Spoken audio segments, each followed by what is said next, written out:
Hi everybody, I'm Eddie. And I'm David. And we're here to talk about 5 things that we've learned about camping and RVing in the time of COVID-19. And we know a little thing or two about camping. We've been doing it full time for 2 years, and we've had a camper in various forms for over 10. And we are coming up on the end of a 10-week road trip, kind of around the country, starting from Texas, up through Michigan and all the way back down again. And during that time, in the era of COVID-19, we've really had a chance to talk to a lot of folks, to see a lot of things, to gain a lot of knowledge. And we want to share that with you, starting with our very first thing that we've learned, which is... you can socialize more safely or not. The CDC recommends that you keep a 6-foot distance between other folks during the pandemic. And it's even safer if you're outside. Yeah, and so when you're outside, you can choose to be as far or as near to somebody as you want to. And if you want to think about it like shaking hands, what's the social norm nowadays? Some people are still very willing to shake hands. They'll stick their hand out. You don't have to do that. And nobody will shame you for not. If you say hi to somebody, take a step back or wave or do one of those little 17th century, good to meet you sort of thing with your triangular hat. But be as distant as you're comfortable with. That's the important thing. And everybody else is trying to do the exact same thing. The important thing is there's an everybody else, and you get to do it outside, which is even safer than doing it inside. Correct. And social distancing at a campground, you can still enjoy activities. You want to get out and go for a hike? Go for it. Just make sure when you're on the trail, if someone comes along, step off to the side, let them pass through. You're going to be fine. If you want to enjoy the campfire, when people are around it, you can still enjoy that campfire, just keeping yourself distanced from everybody else. If they get up to move, step to the side, let them go by and enjoy yourself. Yeah, exactly. And that brings us to the second thing that we learned about camping in the era of COVID, which is that campgrounds are having the best year ever this year. And that goes based on what we've seen, like our own anecdotes, but it also is borne out by all the numbers. Frankly, we're not alone in camping this year.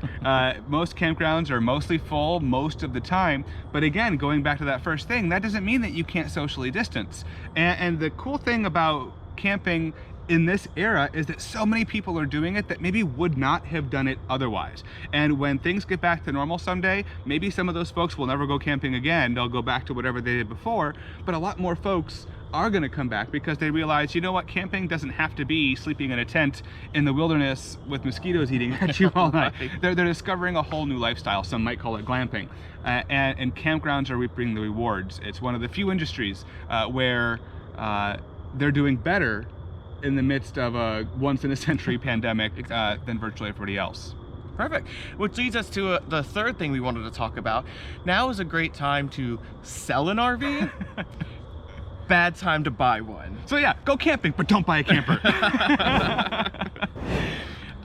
So looking at some statistics with sales and RVs, the black book right now on RVs is showing that prices have gone up from 29% on motorhomes up to 28% on towable RVs. Auction volume increases have almost doubled.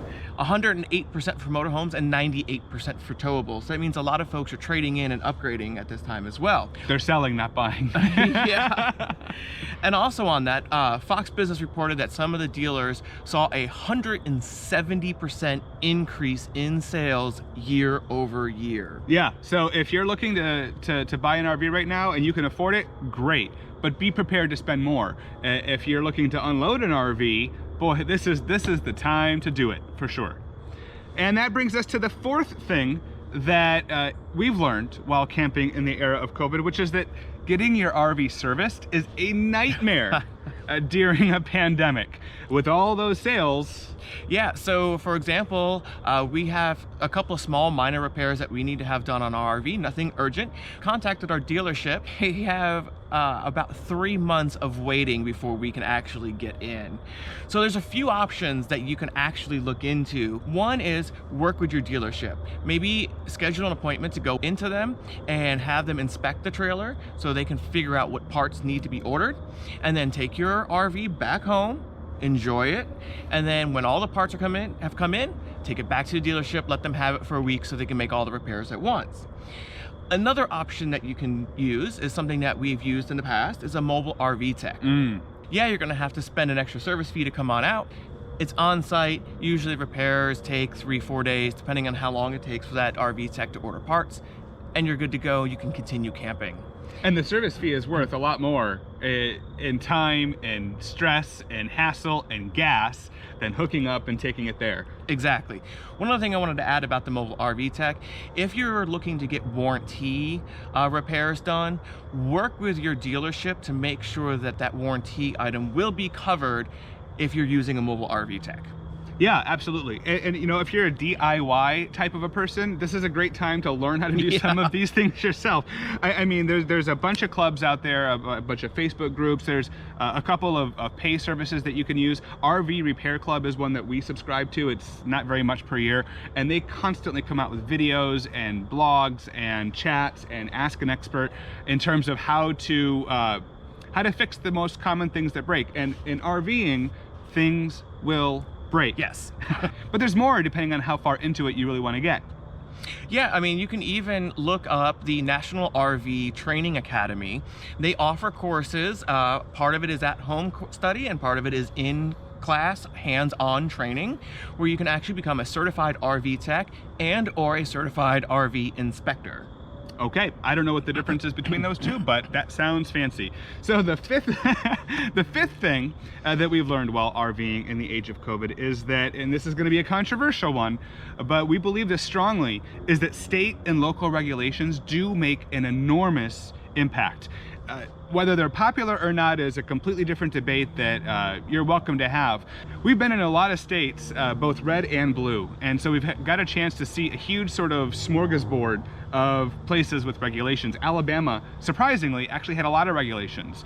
Michigan, probably not so surprisingly, had a lot of regulations, but we also went to Mississippi, Tennessee, Kentucky, Indiana.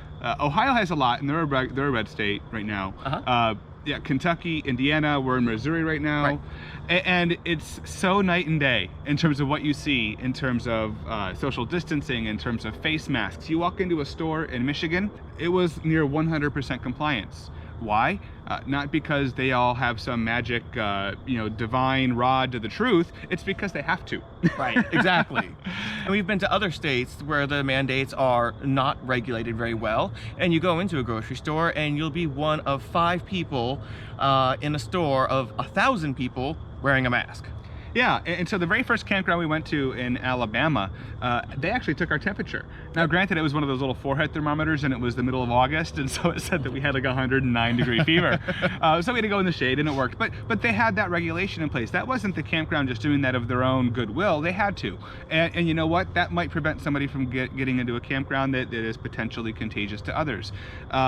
Other campgrounds, almost universally, I think you have to wear a mask in the office, but not in the campground itself, right? Kind of go back to our first point. There are a lot of people out there that will wear a mask even if there's no regulations because in their mind, in their view, it's the right thing to do. And I also totally get the argument about personal responsibility, and we know a lot of folks that have made that argument.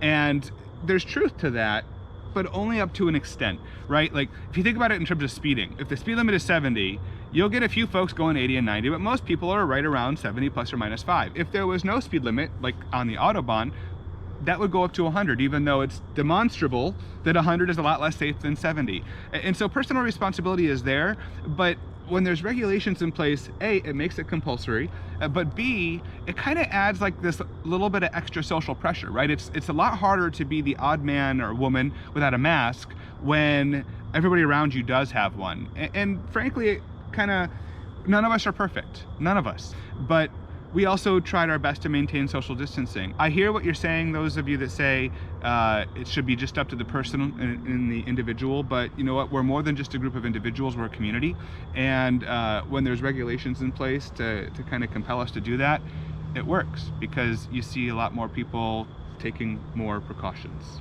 Exactly. I kind of rambled there, but those are the 5 things that we learned, and we're just starting this channel out, so we would greatly appreciate a like or a subscribe as we grow our channel base, and we want to thank you for giving us the time today to watch our video. And this is where our tagline is very important. It is. Because all of us Are in it together. together.